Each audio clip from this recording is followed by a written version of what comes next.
So much for the moment for the ELP, but where did it come from?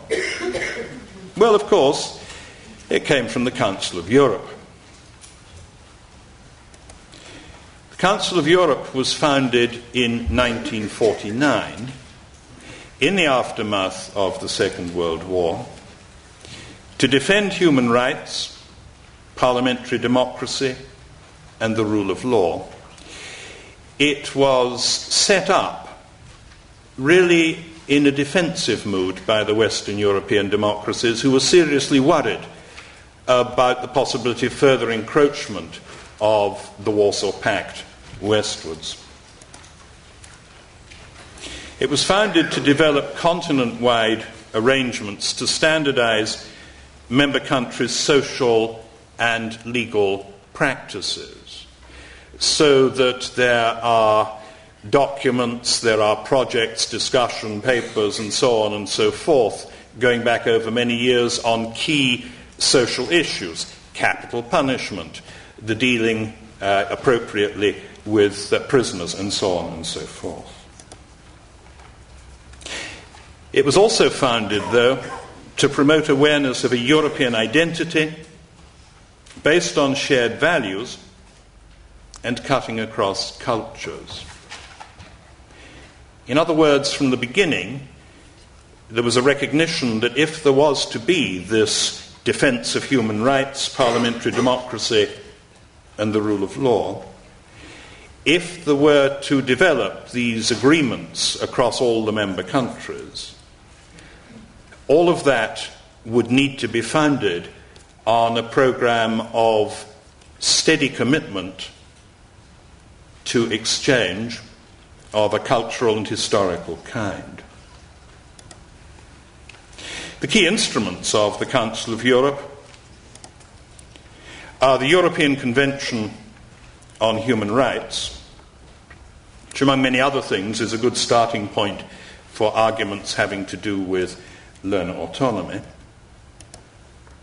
and the European Cultural Convention.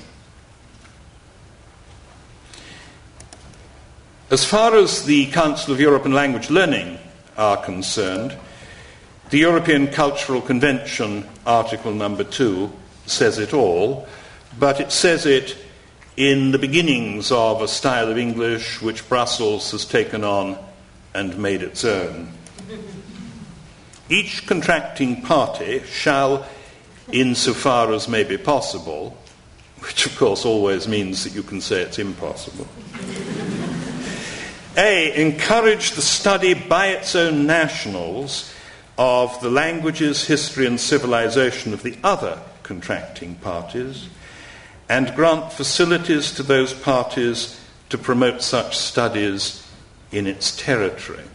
So it has to do with having foreign languages in your curriculum and encouraging countries where those languages are native to do various things to support that general aim. B, endeavour to promote the study of its language or languages, history and civilization in the territory of the other contracting parties, and grant facilities to the nationals of those parties to pursue such studies in its territory. Clearly, that degree of reciprocity is achieved only by a handful of Western European countries, but the general ideal of cultural and historical exchange, depending crucially on linguistic exchange, depending crucially on language learning, is clear enough. The Council of Europe's cultural educational agenda can be summed up like this. First of all, education for democratic citizenship, as I've already mentioned.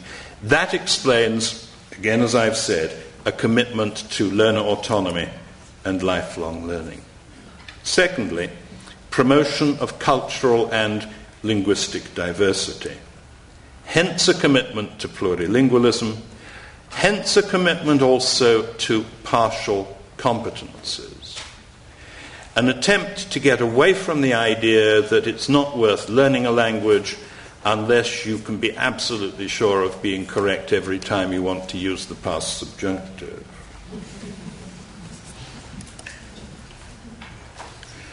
And thirdly, facilitating individual mobility, and hence a desire to establish a means of comparing different systems of certification. Implementing this agenda with regard to its linguistic dimensions, we have the Language Policy Division in Strasbourg. That's responsible for developing key policy documents and instruments, including the Common European Framework and the European Language Portfolio. And then we have the European Centre for Modern Languages in Graz. The important thing to start by saying is that Graz is subject to a partial agreement. 33 Council of Europe member states are also members of the European Centre for Modern Languages. The point there being that to be a member, you have to pay. That's how the place is funded.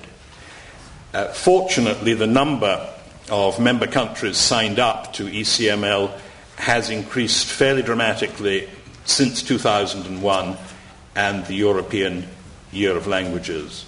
And I'm happy to say that the governments of both the United Kingdom and Ireland were shamed into joining in 2001. Graz operates these medium-term programs that were referred to by Eva in her introduction. So pick up little tiny bits of Swedish. And within those programs you have projects that are built around workshops and conferences that aim to disseminate ideas and good practice in relation to language teaching and learning. We're currently in the second year of the 4-year medium-term program from 2004 to 7, which has 4 strands, and within that project C6, training teachers to use the European Language Portfolio, is the one that brings me here to you today and about which you've already heard a little. Back in 1991, the Swiss government founded a famous symposium in Rüschlikon. I hadn't heard of Rüschlikon before I heard of the symposium, and I don't think many other people had either. But the Rüschlikon Symposium was a very, very important event for subsequent developments, because it was that symposium, an intergovernmental symposium, that recommended the development of a common European framework to promote and facilitate cooperation among educational institutions in different countries, to provide a sound basis for the mutual recognition of language qualifications. Again, you see this strand of continuity from the unit credit schemes of the early 1970s. To assist learners, teachers, course designers, examining bodies, and educational administrators. And then the people who drafted this clearly scratched their heads and said, if you've got learners and teachers and course designers and examining bodies and educational administrators, what verbs can you possibly use to say what they might all do? Well, situate and coordinate their efforts was what they came up with. The Rüschlikon Symposium also recommended the establishment of a working party to consider possible forms and functions of a European language portfolio, and it proposed that the European language portfolio should contain a section in which formal qualifications are related to a common European scale, another in which the learner, him or herself, keeps a personal record of language learning experiences, and possibly a third which contains examples of work done. So there's your three-part structure. And work went on through the 1990s, and in 1997 there was an intergovernmental conference in Strasbourg. That conference launched the second draft of the Common European Framework, which was already revised on the basis of widespread consultation and was to be revised again before being published in its so far canonical form in English by the Cambridge University Press and in French by Didier in Paris. It also introduced a series of proposals for the development of European language portfolios for language learners of different ages and in different domains. And it recommended the establishment of pilot projects in the member states. So the pilot projects began in 1998. And they were a very interesting thing to be involved in because there was no template to work from. No one had said exactly what a European language portfolio should be. We had these preliminary suggestions, but basically we had to make it up as we went along, and we had to learn from one another. Between us in the pilot projects, we covered all domains of language learning: primary, lower and upper secondary, vocational, university, adult.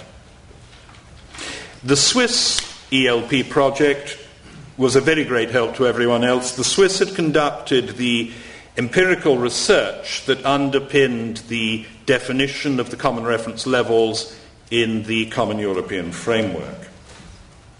And out of that research, they developed checklists for the different levels and the different activities for their own portfolio. And they were made generally available. And that ensured that there would be a degree of continuity across different models. And the principles and guidelines that define the ELP and govern the process of validation and accreditation evolved in parallel with this work. There were 15 Council of Europe member states involved in this project. It may be news to you that Sweden was among them. Austria, Czech Republic, Finland, France, Germany, Hungary, Ireland, Italy, Netherlands, Portugal, Russia, Slovenia, Sweden, Switzerland, and the United Kingdom. There were also 3 international non-government organisations. They were CERCLA, that I've mentioned, the European Language Council, which is another university language organisation, and EQUALS, which is the European Association for Quality Language Services. And that immediately tells you that it's private sector. Participating in the pilot projects were an estimated 30,000 learners and 2,000 teachers. That's pretty small. It's small when you think that there are supposed to be, I think it's 108 million children learning languages in secondary schools across the Council of Europe member states. But at least it was something. You can still get the full report on the pilot projects, which is worth looking at and mulling over, from the Council of Europe's website. Common findings from the pilot projects were these. Learners of all ages quickly tire of the ELP if they work with it only occasionally in order to bring it up to date, especially when that's simply a matter of filling in forms and ticking boxes. Learners value the ELP to the extent that it's central to their language learning. In the 2 examples I'm going to show you in the second and third parts of this talk, that seems to me to be the key to success. If you think you might take on the ELP as an added extra, don't, because you will quickly come to regret it giving yourself extra work and involving the kids in something they won't want to be bothered with. If you think you can find a way of using it to explore certain kinds of aspects of language learning and language use in a fresh way, then by all means do it and you'll probably succeed. When the ELP is central to language learning, it supports the development of learner reflection, self-management, and autonomy. I was privileged to go and do seminars with teachers involved in several of these pilot projects, and the impact that the ELP had in countries that were sometimes struggling in the reconstruction of Eastern Europe to achieve anything at all was really very gratifying. Finally, the reporting and pedagogical functions of the ELP support one another. By which I mean, if the pedagogical function isn't fully developed and fulfilled, you won't actually have anything very much or impressive to report. On the other hand, the attraction of having something really substantial to report and to show can be a significant motivating factor in getting the ELP working.